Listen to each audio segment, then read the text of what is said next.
Hello বন্ধুরা, সবাই কেমন আছো? আশা করি ভালো আছো। আমি তো ভীষণ ভালো আছি। তো আমার রাত্রিবেলা একদম ভাত খেতে ইচ্ছা করে না, কদিন ধরে আমার ভাত খেতে ভালোই লাগছে না।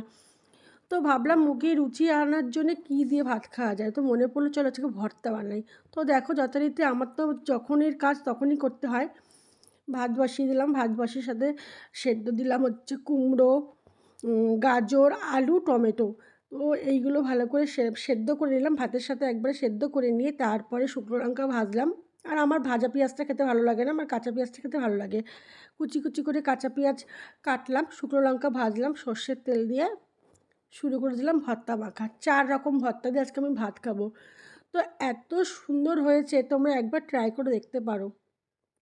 আলুর ভর্তাটা যেমন টেস্ট, সেরকম কুমড়ো ভর্তা, টমেটো ভর্তা, আর আজকে ফার্স্ট টাইম বানিয়েছি আমি গাজরের ভর্তা। তো আমার ছেলে খেলো, খেয়ে বললো মা খুব সুন্দর লাগছে। ও তো এগুলো একদম খেতেই চায় না, তো আজকে খেয়ে বললো মা খুব সুন্দর হয়েছে, টমেটো ভর্তা আর কুমড়ো ভর্তাটা তোর খুব সুন্দর লেগেছে।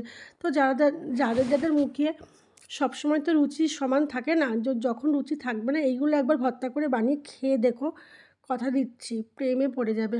মাছ মাংস ফেল, এত সুন্দর লাগে।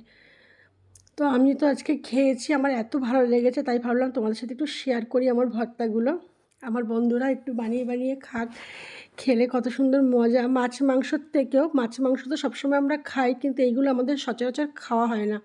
তো আমার এই গাজর মাখাটা নিজের মাথা থেকে আসলো, তাই আমি আজকে তৈরি করে ফেললাম। তো আমার ছেলে ট্রাই করলো, বলছে মা সুন্দর লাগছে গাজর ভর্তাটা, টমেটো ভর্তাটা, আর হচ্ছে গিয়ে কুমড়ো ভর্তাটা, আলু তো ও খায়। তো দেখো এই 4 রকম ভর্তা দিয়ে আমরা ভাত খেয়েছি, এত সুন্দর টেস্ট তোমায় কী বলবো। তো চলো বন্ধুরা, ভালো লাগলে অবশ্যই লাইক কমেন্ট করে